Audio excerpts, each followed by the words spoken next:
Assalamu alaikum students, hope all of you are doing well. Today we are going to start general anatomy. General anatomy के आपका जो पहला exam होता है block है उसके अंदर आपके ऑलमोस्ट होते हैं 13 MCQs और इसकी जो टोटल चैप्टर्स हैं वो हैं अराउंड 11 चैप्टर्स। और आज हम फर्स्ट चैप्टर स्टार्ट करते हैं इंट्रोडक्शन से।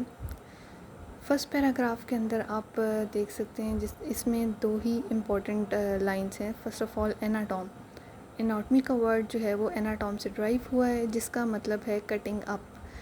दिस मीन्स कि एनाटॉमी जो है वो डाइसेक्शन के साथ भी रिलेटेड है, बॉडी स्ट्रक्चर्स के साथ। और सेकंड है anatomy is to physiology and geography is to history. This means कि जियोग्राफी, अगर फॉर एग्जांपल जैसे हम जियोग्राफी अर्थ को की स्टडी को कहते हैं ना, अगर अर्थ ना होती तो हिस्ट्री भी नहीं होती।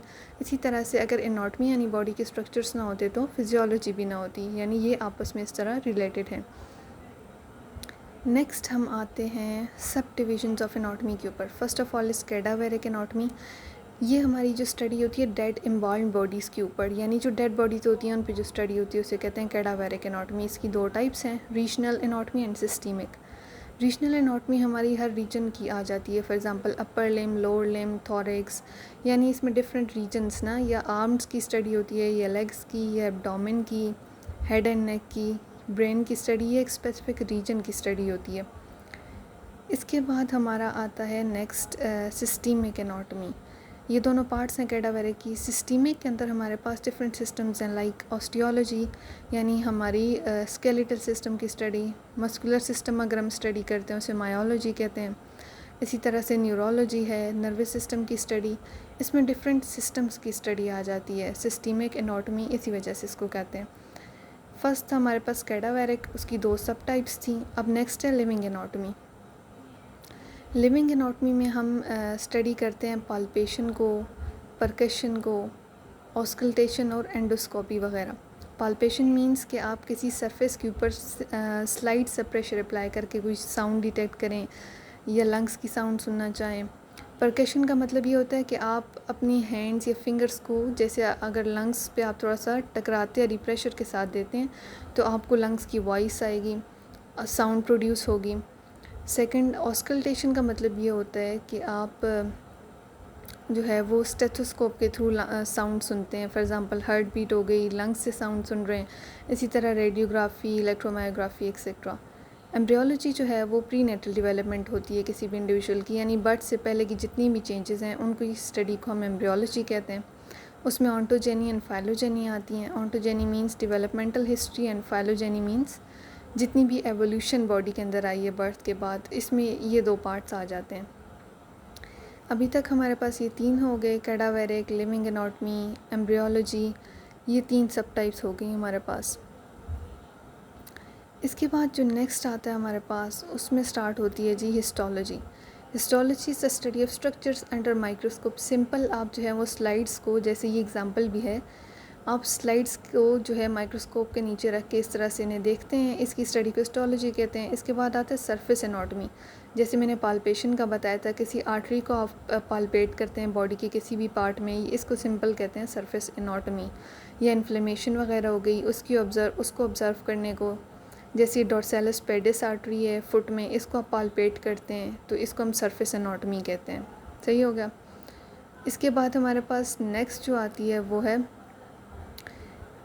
नेक्स्ट पार्ट में हमारे पास ये डोर्सैलिस पेडिस आर्टरी है। नेक्स्ट पार्ट में हमारे पास रेडियोग्राफिक इमेजिंग एनाटॉमी, यानी इसमें आप सीटी स्कैन्स वगैरह, रेडियोग्राफ्स वगैरह, अल्ट्रासाउंड, इन सब की स्टडी को हम जो है रेडियोग्राफिक एनाटॉमी में लेते हैं। कंपैरेटिव एनाटॉमी, इसका मतलब ये है कि दो डिफरेंट ऑर्गेनिज्म में अगर हम कंपेयर करें कि उनका स्ट्रक्चर, फंक्शन, उसमें क्या चेंजेस हैं, तो इस तरह की स्टडी को कहते हैं comparative. Physical anthropology means remains की, जो प्री हिस्टोरिक रिमेन्स थे उनकी स्टडी के बेस पे हम देखते हैं। जैसे ह्यूमंस का हम कह रहे हैं कि फ़र्स्ट जनरेशन पहले कितने ईयर्स पहले क्या था, अब किस तरह के स्ट्रक्चर्स हैं, तो इस सब को कहते हैं फ़िज़िकल एंथ्रोपोलॉजी। ये टोटल 8 जो हैं वो सब डिविजन्स हैं एनाटॉमी की। उसके बाद आती है अप्लाइड एनाटॉमी। दिस मीन्स कि आपके पास जितना भी नॉलेज है एनाटॉमिकल, जैसे ये ह्यूमरस बोन है, हमें पता है इसके साथ कौन सी नर्व्स जाती हैं, अल्नर नर्व है, रेडियल नर्व है, ये जितना भी नॉलेज हमारे पास है, अगर हम इसको किसी पेशेंट पे अप्लाई करते हैं और उसको कोई बेनिफिट होता है तो इसे हम कहते हैं हमारे पास अप्लाइड एनाटॉमी। उसके बाद एक्सपेरिमेंटल है and genetics. Genetics means chromosomes की बेस पे जो स्टडी होती है, सिंपल। तो ये 11 सब टाइप्स थी, सब डिविजन्स थी एनाटॉमी की। नेक्स्ट है हिस्ट्री ऑफ एनाटॉमी। इसमें सबसे पहले आपने ये ग्रीक पीरियड, इसमें ये नेम्स याद रखने, like Hippocrates, Herophilus, father of anatomy कहते हैं इसको, एंड गैलन। ये सिंपल ये जो नेम्स हैं सभी आपने रिवाइज़ करने हैं। ये एमसीक्यूज़ में आ जाते हैं, केएमयू के अक्सर एमसीक्यूज़ में एक तो इनमें से नाम आ जाते हैं। जैसे सिंपल ये जो हाईलाइट हुए हुए नेम्स हैं, वेसिलियस हो गया, रिफॉर्मर कहते हैं इसको एनाटॉमी का, विलियम हार्वे, विलियम हंटर। ये सब आपने एग्ज़ाम्स के लिए जो है एमसीक्यूज़ पॉइंट ऑफ व्यू से आपने इनको रिमेंबर रिवाइज़ करते रहना है। नेक्स्ट आता है जी लैंग्वेज ऑफ एनाटॉमी में एनाटॉमिकल पोजीशन। दिस मींस ऐसी पोजीशन जिसमें आप आइज़ लुकिंग फॉरवर्ड मींस आप स्ट्रेट देख रहे हो, साथ आपके जो आर्म्स हैं वो आपकी साइड बाय साइड हों बॉडी के, और फॉरवर्ड आपका जो पाल्म है यानी हथेली है फॉरवर्ड हो। दूसरा, आपके पाँव बिल्कुल जुड़े हुए होने चाहिए और फेसिंग फॉरवर्ड। इस पोजीशन को एनाटॉमिकल पोजीशन कहते हैं। नेक्स्ट सुपाइन पोजीशन होती है, मतलब जब भी कोई बंदा सीधा अपनी कमर पे लेट जाए ना, जैसे नीचे एग्जांपल में भी उन्होंने पिक्चर दिखाई हुई है, इसे हम कहते हैं सुपाइन पोजीशन, सीधा लेट जाना बिल्कुल। प्रोन पोजीशन मतलब when a person lies on his और हर चेस्ट, यानी कि आपका एब्डोमेन जो है वो टच हो रहा हो ज़मीन को। तीसरा है लिथोटॉमी पोजीशन। ये पोजीशन मोस्टली जो है वो डिलीवरी के दौरान यूज़ होती है। अब आता है प्लेन्स। अब इनमें डिफरेंट, इसके बाद ये फर्स्ट पोजीशन हो गई। नेक्स्ट आते हैं प्लेन्स। मीडियन प्लेन में कोई भी ऐसा प्लेन, जैसे एग्जांपल है मीडियन प्लेन में कोई भी ऐसा प्लेन जो बॉडी को बिल्कुल सेंटर से डिवाइड करता है दो पार्ट्स में, राइट और हाफ इक्वल पार्ट्स में, से कहते हैं मीडियन प्लेन। और इस मीडियन या आप मिड सेजिटल प्लेन भी कह सकते हैं। इसके अलावा सेजिटल प्लेन वो होता है जो मीडियन प्लेन के अलावा कोई भी ऐसा प्लेन जो बॉडी को दो पार्ट्स में डिवाइड करे और वो अनईक्वल हों, ठीक है। उसके बाद आता है कोरोनल। कोरोनल ऐसा प्लेन होता है जो बॉडी को एंटीरियर और पोस्टीरियर पार्ट्स में, जैसे एग्जांपल भी है, इसमें एंटीरियर एंड पोस्टीरियर में कट कर दे बॉडी को बिल्कुल इक्वल पार्ट में। नेक्स्ट इज हॉरिजॉन्टल या ट्रांसवर्स, जो बॉडी को, जैसे कि एग्जांपल में इधर दिखा भी रहा है, जो बॉडी को अपर और लोअर पार्ट में इक्वली डिवाइड कर दे, इसे कहते हैं हॉरिजॉन्टल या transverse plane. Next is oblique plane. Any plane other than this, median, coronal, transverse, कोई भी प्लेन इनको छोड़ के कहलाता है ओब्लीक प्लेन। कार्डिनल प्लेन वो होता है जो सेंटर से पास करे, सेंटर ऑफ द बॉडी से पास करे, उसे कहते हैं कार्डिनल प्लेन। बाकी ये टर्म्स भी इंपॉर्टेंट है, आप देख लें, fundamental position, centre of gravity, and ये सारे प्लेन्स थे, मीडियन, सेजिटल, कोरोनल, हॉरिजॉन्टल या ट्रांसवर्स, ओब्लीक और कार्डिनल।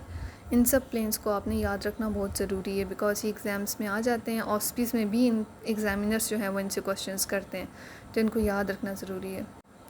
नेक्स्ट अब आता है हमारे पास terms used. First of all is anterior and posterior term आती है।